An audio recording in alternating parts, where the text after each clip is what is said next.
আসসালামু আলাইকুম। অত্যন্ত গুরুত্বপূর্ণ একটি বিষয় নিয়ে কথা বলবো। বাংলাদেশের সাথে ইউএস এর একটি বাণিজ্য চুক্তি হয়েছে, যে চুক্তিটা মূলত 2026 সালের খুব সম্ভবত 9 ফেব্রুয়ারি 132 পৃষ্ঠার শুধু 32 পৃষ্ঠার একটি চুক্তি, যেটা জাস্ট আমরা জানি আমাদের জাতীয় নির্বাচন হয়েছে ফেব্রুয়ারি মাসে, ঠিক নির্বাচনের 1-2 দিন আগে চুক্তিটি স্বাক্ষর হয়, যেটা অনেকটা তড়িঘড়ি করে, তাড়াহুড়া করে এবং সবার সাথে সমন্বয় না করেই ডক্টর মোহাম্মদ ইউনূস তিনি এই চুক্তি স্বাক্ষরে ভূমিকা রাখেন। এখন এই বাণিজ্য চুক্তি নিয়ে কিছু কথা আমি সংক্ষেপে বলবো। বিশেষ করে এই বাণিজ্য চুক্তি যা হয়েছে, এখানে এক কথায় বলা যেতে পারে যে বাংলাদেশ, আমরা ব্রিটিশদের থেকে মুক্ত হয়েছি 1947-এ পাকিস্তানের সাথে, এবং 71 সালে আমরা পাকিস্তান থেকে স্বাধীন হয়েছি, যেটা এবং তারও পূর্বে যখন আমাদের নবাব সিরাজউদ্দৌলার পতনের পরে মীর জাফর তিনি যখন লর্ড ক্লাইভের সাথে যে চুক্তি করেছিলেন, তার যে চুক্তির কারণে বাংলাদেশ তথা এই ভারতবর্ষ এবং আমরা এই বাংলা 200 বছর প্রায় পরাধীন ছিলাম। আজকে ডক্টর মোহাম্মদ ইউনূসের এই চুক্তি অনেকটা কিন্তু সেই পথেই নেয়ার প্রচেষ্টা। তো এই জায়গাটায় অনেকে এই বিষয়ে গভীরে যায়নি বা এই চুক্তিটা অনেকে পড়ার সুযোগ পায়নি বিধায় বাংলাদেশের মানুষ জানে না যে বাংলাদেশে কত বড় ক্ষতি হয়েছে এই চুক্তিটার মাধ্যমে। আমি সংক্ষেপে এই চুক্তিটা সম্পর্কে কিছু কথা বলবো। আপনারা যদি এই চুক্তিটা পড়তে পারতেন তাহলে কিছু বিষয় জানতে পারতেন। যেমন এই চুক্তিতে আপনার শ্যাল শব্দটি 179 বার ব্যবহার করা হয়েছে, শ্যাল। এখন ইংরেজি গ্রামারে শ্যাল শব্দটার ব্যবহারটা কি? শ্যাল শব্দটা দ্বারা মূলত এক ধরনের বাধ্যবাধকতা বোঝানো হয়, আর উইল শ্যাল দুইটাই মডেল ভার্ব, কিন্তু যখন কোথাও মানে ইন মডার্ন ইংলিশ আপনার নর্মালি সব ধরনের সিচুয়েশনের ক্ষেত্রে, অলমোস্ট অল সিচুয়েশন আমরা উইল শব্দটা ইউজ করি। বা যখন কোনো অফার বা কোনো ফর্মাল সাজেশন বা স্ট্রিক্ট কোনো অব্লিগেশনস থাকে, সে জায়গাটা আমরা শ্যাল ইউজ করি, যেখানে এক ধরনের বাধ্যবাধকতা থাকে। যেমন আই শ্যাল ডু দ্যাট, এটা আমার উচিত কথার ঠিক এক্স্যাক্টলি এরকম না যে আই শ্যাল বা আই শুড, শ্যাল কমনলি কাছাকাছি। আমি সরি, যেহেতু আমি কোচিং সেন্টারগুলোতে একসময় ইংরেজি পড়াইতাম, তাই সংক্ষেপে একটু ধারণা দিলাম। তো এই শ্যাল দ্বারা অব্লিগেশন বোঝায়, বাধ্যবাধকতা বোঝায়। সো আমেরিকার ক্ষেত্রে ইউনাইটেড স্টেটস শ্যাল, এই কথাটা ইউজ করা হয়েছে 6 থেকে 9 বার। আর বাংলাদেশের ক্ষেত্রে বাংলাদেশ শ্যাল, এটা ইউজ করা হয়েছে 131 থেকে 158 বার প্রায়। তো মিনিমাম 131, আমার গণনা হয়তো ভুল হতে পারে, 131 থেকে প্রায় 150 প্লাস মাইনাস বার। আর আমেরিকা ইউজ করেছে মাত্র 6 থেকে 9 বার। মানে ইউনাইটেড স্টেটস শ্যাল, এই কথাটা এভাবে সেন্টেন্সটা শুরু করেছে 6 থেকে 9 বার। আর Bangladesh shall do blah blah this, এভাবে এটা ইউজ করা হয়েছে মোর দেন 130 প্লাস টাইমস। এবং এই জায়গাটাতে আরো কিছু বিষয় হচ্ছে যে বাংলাদেশ যুক্তরাষ্ট্রের সাথে প্রায় 6,710টি পণ্যের উপর বাজার উন্মুক্ত করতে বাধ্য, 6,710টি। এবং বাংলাদেশ 15 বছরে যুক্তরাষ্ট্র থেকে $15 বিলিয়ন মূল্যে জ্বালানি কিনতে বাধ্য, এবং যেটা বিশেষজ্ঞদের মতে বাংলাদেশকে এই ব্যয়বহুল ও অস্থির এলএনজির উপর নির্ভরশীল থাকতে হবে এই কারণে। এবং এটার ইম্প্যাক্ট অনেক বড়। এবং শুধু তা না, প্রতিরক্ষা খাতে যুক্তরাষ্ট্রের কাছ থেকে সামরিক সরঞ্জাম কেনা আমাদের বাড়াতে হবে এবং নির্দিষ্ট কিছু দেশ থেকে সীমিত করতে হবে। সেই নির্দিষ্ট দেশ কারা, সেটা যেমন তার মধ্যে বিশেষভাবে উল্লেখ করা আছে যে আপনার রাশিয়া এবং চায়না থেকে আমাদের কেনাকাটার ক্ষেত্রে আমাদের কিছু কৌশলগত বিষয় আমেরিকার পরামর্শ ছাড়া আমরা আগাতে পারবো না। এবং সেখানে কথাটা এরকম, চীন ও রাশিয়ার মতো নন মার্কেট বা অবাজার অর্থনীতির দেশগুলোর সঙ্গে নতুন বাণিজ্য চুক্তি করতে গেলে যুক্তরাষ্ট্র তা বাতিল করতে পারবে। এবং এই জায়গাটা আপনারা দেখেন যে বাংলাদেশ এখানে যে শুল্ক সুবিধা কি পেয়েছে, এটা আপনারা অলরেডি অনেক পেপার পত্রিকায় উল্লেখ করার কথা, ওইটা আমি যাব না। বাট যুক্তরাষ্ট্রের সাথে বাংলাদেশের মাত্র 1,638টি পণ্যের উপর শুল্ক ছাড় দেওয়া হবে, ছাড় পাবে। বাংলাদেশ ছাড় দিয়েছে 6,710টি পণ্যের উপর। তো এই যে এখানে আরো অনেকগুলো বিষয় আছে, আমি আসলে মূলত যে বিষয়টা এখানে বলতে চাই যে এই যে ডক্টর মোহাম্মদ ইউনূস এই বাণিজ্য চুক্তিটা করলো, এটা কার পরামর্শ নিয়ে করেছে এবং এই বাণিজ্য চুক্তিটা কেন নির্বাচন 1-2 দিন আগে করলো? এখন আপনার প্রায় সময় দেখবেন যে এই অনেক কিছু বিরোধী দল আছে বর্তমানে, তারা অন্তর্বর্তীকালীন সরকারের অংশ ছিল, যেমন ধরেন নাহিদ অন্তর্বর্তীকালীন সরকারের অংশ ছিল, মাহফুজ এরা অন্তর্বর্তীকালীন সরকারের অংশ ছিল, জামাত ইনডাইরেক্টলি অনেক কিছুর সাথে ছিল। এখন ওই ব্যক্তিরা যারা অন্তর্বর্তীকালীন সরকারটাকে বলতে গেলে চালিয়েছে, তাদেরকে তারা বিভিন্নভাবে যখন আওয়ামী লীগ নিয়ে কথা বলে, তখন আমার বিষয়টি অনেকের কাছে গ্রহণযোগ্য হয় না। কারণটা কি? আওয়ামী লীগকে আমরা যে কারণে আওয়ামী লীগের বিরোধিতা করেছি, যে কারণে আওয়ামী লীগের বিরুদ্ধে যে আমরা আন্দোলন করেছি, এবং সেই আওয়ামী লীগকে হটিয়ে আমরা যখন এই জুলাই অভ্যুত্থানের মাধ্যমে অন্তর্বর্তীকালীন সরকার গঠন করলাম, সেই অন্তর্বর্তীকালীন সরকার তথা সরকারের সাথে কানেক্টেড ব্যক্তিরা যখন আওয়ামী লীগের চেয়েও বেশি পরিমাণ দুর্নীতি করলো, যেমন ধরুন আমি এক আসিফের কথা বলি। আসিফ মানে যদি মিনিমাম ফিগারটা ধরে রাখি তার দুর্নীতির, আপনার আসিফ মাহমুদ সজীব ভুঁইয়া, তিনি 4,000 কোটি টাকা যদি মিনিমাম তার দুর্নীতি ধরি, মিনিমাম, কারণ তার 2,000 কোটি টাকার ব্যাপারে একদম স্পেসিফিক কিছু এভিডেন্সিয়াল অনেক তথ্য বের হয়েছে। তিনি অস্ট্রেলিয়াতে 2,000 কোটি টাকা ইনভেস্ট করেছেন এবং আরো 4-5,000 কোটি টাকার ব্যাপারে অনেক কথা আছে তার। তো এখন আমি মিনিমাম ধরলাম যে আসিফ যদি 4,000 কোটি টাকা এক বছরে তিনি দুর্নীতি করে থাকেন, তাহলে আপনি চিন্তা করেন 17 বছরে কত? এক বছরে 4,000 হলে 17 বছরে কত কোটি টাকা কল্পনা করেন। 17 বছরে তার 34,000 কোটি টাকা, সরি 68,000 কোটি টাকা 17 বছরে। আর আপনি তারপর এই এক সজীব ভুঁইয়া যদি 68,000 কোটি টাকা দুর্নীতি 17 বছরে করার সুযোগ পেয়ে করতেন, তাহলে বাংলাদেশ কোথায় যেত? আওয়ামী লীগের কেউ, আপনি এই সজীব আসিফের মতো বয়সী এরকম কেউ আছে? এখন এইরকম আসিফের মতো আরো যারা যারা আছে, সেই ব্যক্তিদের কোন মুখে তারা আওয়ামী লীগ নিয়ে কথা বলতে পারে? আওয়ামী লীগ নিয়ে কথা বলবে বিএনপি।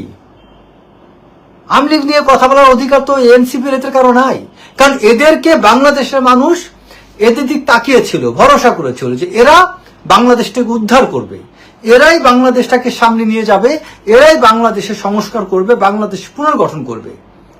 একটা বৈপ্লবিক সরকার গঠন হলে সেখানে মারাত্মক পরিমাণে পরিবর্তন আসে, কারণ তখন কোনো সংবিধান সেখানে কার্যকর থাকে না। সংবিধান যদি কার্যকর থাকতো তাহলে তো তারা ওই প্রক্রিয়ায় শেখ হাসিনাকে সরাতে পারতো না। তো শেখ হাসিনা যেই প্রক্রিয়ায় উৎখাত করা হয়েছে, সে প্রক্রিয়া অনুযায়ী সংবিধান বাংলাদেশে তখন নাই। তাহলে তার মানে কি, সে পূর্ণ স্বাধীনতা পেয়েছিল দেশটাকে পুনর্গঠনের জন্য। পুনর্গঠন না করে তারা কি করলো? দুর্নীতি করলো। এক আসিফ যদি 17 বছরে 68,000 কোটি টাকা প্লাস প্রায় 1 লক্ষ কোটি টাকা দুর্নীতি করার মতো মানুষ হয়ে থাকেন, তারা তো কখনোই কারো সমালোচনা করার অধিকার রাখে না। তার মানে এরা 17 বছর ক্ষমতা থাকলে কি করত?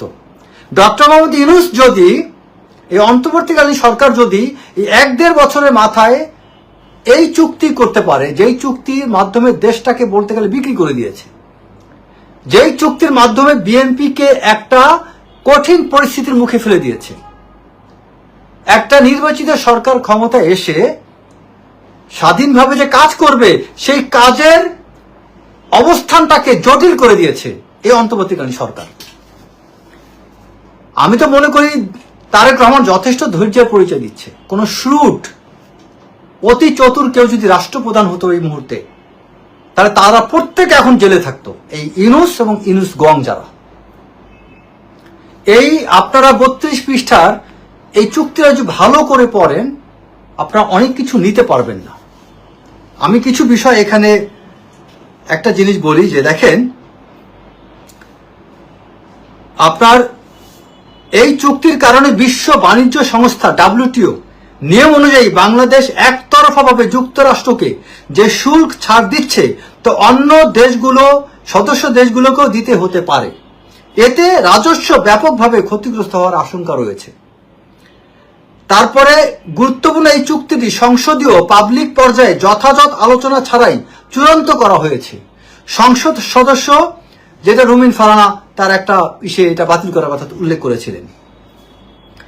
তারপরে আপনার অধ্যাপক সেলিম রায়হান তার এক সাক্ষাৎকার একটা কথা বলছে, এটিকে অত্যন্ত অসম, তড়িঘড়ি করা এবং বাংলাদেশের কৌশলগত স্বাধীনতার জন্য সম্ভাব্য ক্ষতিকর বলে তিনি অভিহিত করেছেন। তিনি প্রশ্ন তুলেছেন, কেন ভারতের মতো দেশ যখন এখনো যুক্তরাষ্ট্রের সঙ্গে চুক্তি চূড়ান্ত তখন তড়িঘড়ি করে এই সরকার তা করল। মানে বিশেষ করে বাংলাদেশের যে পরিস্থিতিতে এই চুক্তিটা স্বাক্ষর করেছে, এটা ভারতের মতো দেশে এটা অনেক বেশি তাদের মিডিয়াতে আলোচনা হয়েছে, বাংলাদেশ মিডিয়াতে আলোচনা হয়নি। আমার মনে আছে আমি নিজে খুব সম্ভবত 10 ফেব্রুয়ারি অথবা 11 ফেব্রুয়ারি আমি ইন্ডিয়ান টুইটার চ্যানেলে ইন্টারভিউ দিয়েছিলাম। ভারতের মিডিয়াতে ভারত পর্যন্ত এটা নিয়ে তারা এটা নিয়ে উদ্বেগ প্রকাশ করছে, বাংলাদেশে কেউ উদ্বেগ করতে পারে, বাংলাদেশের মানুষ এটা জানতেই পারেনি। তারপরে আরো একটা বিষয় হচ্ছে যে কিছু নির্দিষ্ট পণ্য, বিশেষ করে যুক্তরাষ্ট্রের সুতা ও সিনথেটিক ফাইবার ব্যবহার করে তৈরি পোশাক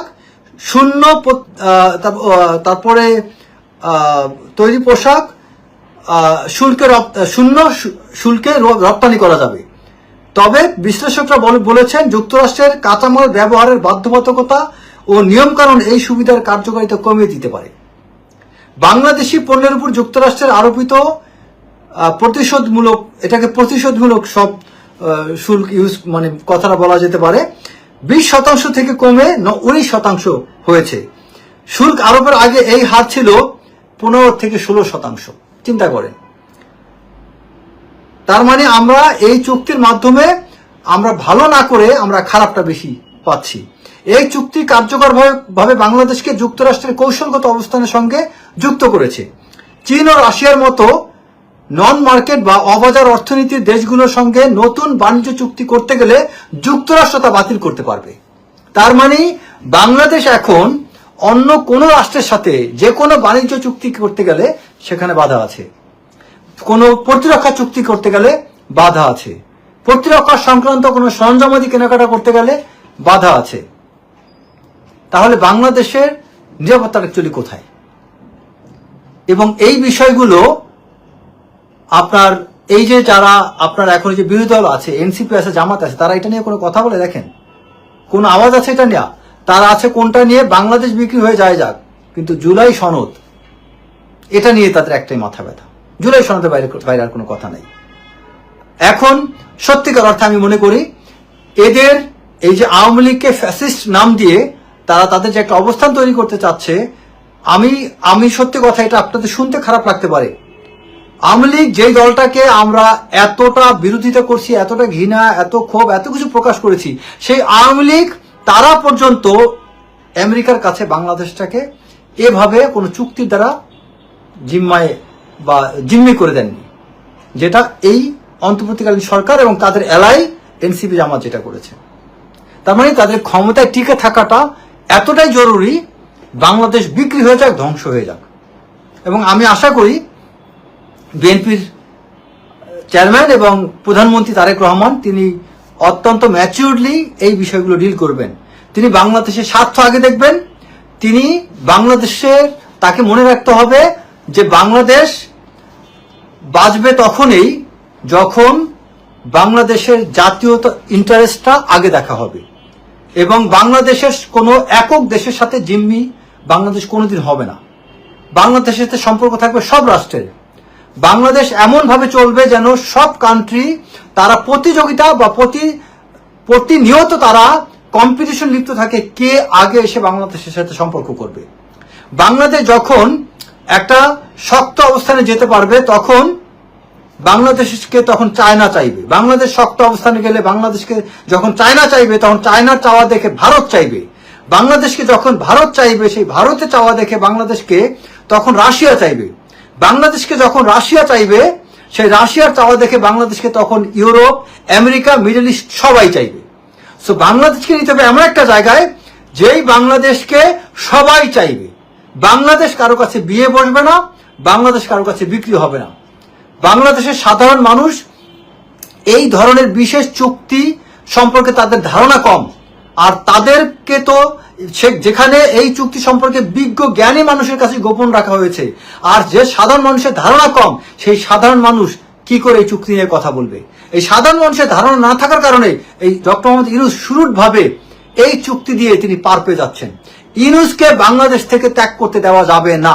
ইউনূসগণ প্রত্যেকটাকে আটকাইতে হবে।